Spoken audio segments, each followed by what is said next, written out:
एक बार क्लियर कीजिए, प्रशासन ने वो सब खुद जलाया या आपके हाथों हुआ? साहब उन लोगों ने खुद से आग लगाई। उन लोगों ने, अगर हमारे किस परिवार के लोग लेकर जा रहे थे तो उन लोगों से क्या कहता है उनकी बॉडी छीन ली। पुलिस वाले खुद लेकर गए थे अपने आप आपके से छीन आपको के। वो मौका नहीं मिला जो आपको मौका नहीं। मिलता था, और जो अब आपका अधिकार है? नहीं, और नहीं लकड़ी कंडा भी हमें ले जाने का कोई मतलब जलाने का हमें कोई हक नहीं दिया। वो उत्तर प्रदेश के रामपुर में सरकारी जमीन को लेकर विवाद चल रहा था। वहाँ पर मौजूद जाटव समाज के लोगों ने अंबेडकर जी का बोर्ड लगा दिया गया था। उस बोर्ड को लेकर विवाद खड़ा हो गया।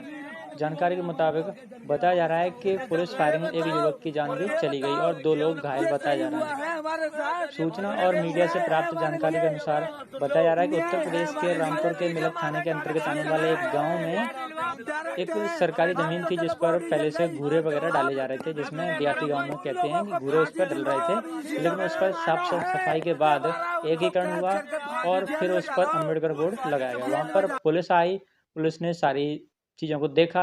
वहाँ पर मिठाई बांटी जा रही, पुलिस ने भी मिठाई खाई और पुलिस सारा मामला देखकर बोर्ड लगा हुआ देखकर लौट गई। फिर बाद में किसी ने दोबारा क्या कुछ किया, पुलिस दोबारा आई और अम्बेडकर जी का बोर्ड लगा था उसको हटाने को लेकर फिर विवाद बढ़ता गया। पुलिस ने कहा बोर्ड हटाइए, लेकिन जाटा समाज के लोग कह रहे हैं बोर्ड नहीं हटेगा, बोर्ड यहीं लगेगा। फिर वहाँ पर मौजूद स्थिति ऐसी बनती गई कि एक दूसरी ओर से ईंट मार होने लगी। फिर पुलिस ने, जानकारी के अनुसार बताया जा रहा है कि फायरिंग करी है या किसी और ने फायरिंग करी है।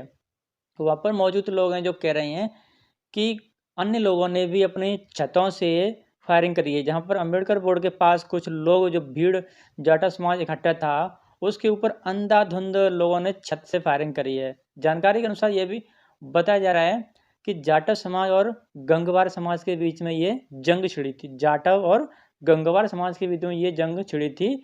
इसी जंग के बीच में कहा जा रहा है कि गोलियां जो है किसने चलाई, ये अभी स्पष्ट नहीं हो सकता, क्योंकि वहाँ पर एसपी आईएसपी उन्होंने बताया, उनका नाम है एसपी का राजेश द्विवेदी। राजेश द्विवेदी ने बताया कि ये गोली लगी है, ये किसी आम इंसान ने गोली मारी है, यानी कि वहाँ पर मौजूद लोगों ने गोली मारी या फिर पुलिस ने गोली मारी है, ये तो पोस्टमार्टम रिपोर्ट के बाद स्पष्ट हो पाएगा। अभी हम इस पर कुछ नहीं कह सकते।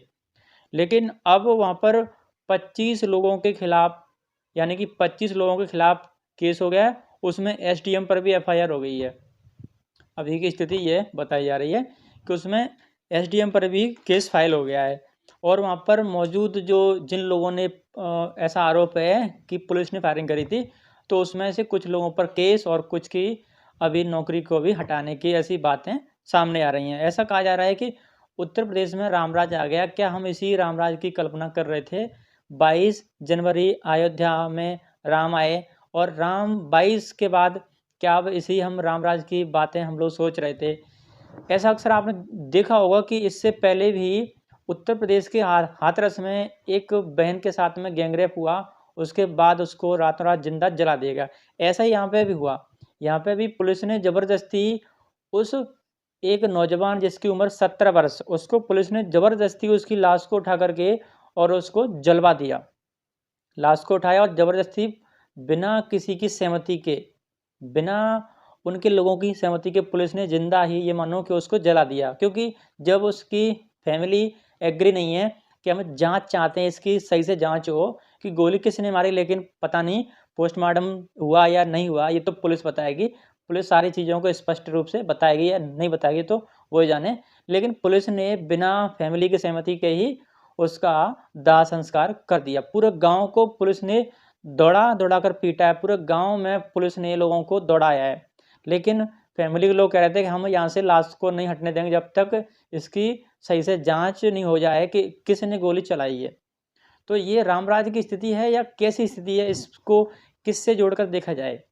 उत्तर प्रदेश में ये पहला मामला नहीं है जहाँ पर दलितों के साथ में ऐसी स्थिति बनी है। ये दलितों के साथ ही होता है या फिर हर किसी के साथ ऐसा सलूक होता है? योगी आदित्यनाथ क्या इस पर कोई कठोर एक्शन लेंगे? अक्सर, अच्छा, पुलिस हो या फिर कोई सरकारी ज़मीन हो, उसको लेकर बड़ी सतर्क रहती है, उसको खाली चाहिए, नहीं तो बुलडोजर चल जाएगा। तो क्या ऐसी स्थिति में जो सरकारी ज़मीन जिस पर घूरे डाले जा रहे थे, क्या उसमें गोलीबाजी के बाद ही वो मामला शांत होता? क्या वो मामला वैसे भी तो शांत हो सकता था? लेकिन एक युवक की जान चली गई और 2 लोग घायल भी बताया जा रहा है। वहाँ पर भीम आर्मी के चीफ चंद्रशेखर भी पहुंचे, हालांकि पहुंचने से पहले पुलिस ने उनको डिटेन किया 2-3 जगह। बाद में वो जैसे वो फैमिली से आकर मिले, उन्होंने अपनी कुछ मांगे रखी हैं कि उस फैमिली को जिसने अपना बेटा खोया है उसको शासकीय नौकरी और कुछ मुआवजे की बातें कही हैं, और जो लोग घायल हैं उनके लिए भी इलाज की बातें कही हैं। तो ये किस प्रकार के देश में रह रहे हैं? क्या जो शासकीय जमीन है वो सिर्फ दलितों ने घेर रखी है या फिर औरों ने भी घेरी है? अगर शासकीय जमीन दलितों ने घेरी है तो दलितों को गोली से भून दिया जाएगा कि जो और लोगों ने सरकारी जमीन जो घेर रखी है, क्या उनको गोली से ऐसे ही योगी आदित्यनाथ उनको भी भूनेंगे? योगी आदित्यनाथ से सवाल है आम जनता का कि क्या योगी आदित्यनाथ जी ऐसे ही आम लोगों को या जो और कास्ट के लोग हैं उनको भी ऐसे ही गोली से भून देंगे जिन लोगों ने शासकीय जमीन को घेर रखा है? ये सवाल मेरा नहीं है, आम जनता पूछ रही है। तो आपकी इस न्यूज़ पर कोई रिएक्शन हो, कोई आपका राय हो तो मुझे दे सकते हैं। पहली बार आए तो इसे सब्सक्राइब करके आगे लोगों को शेयर जरूर करना।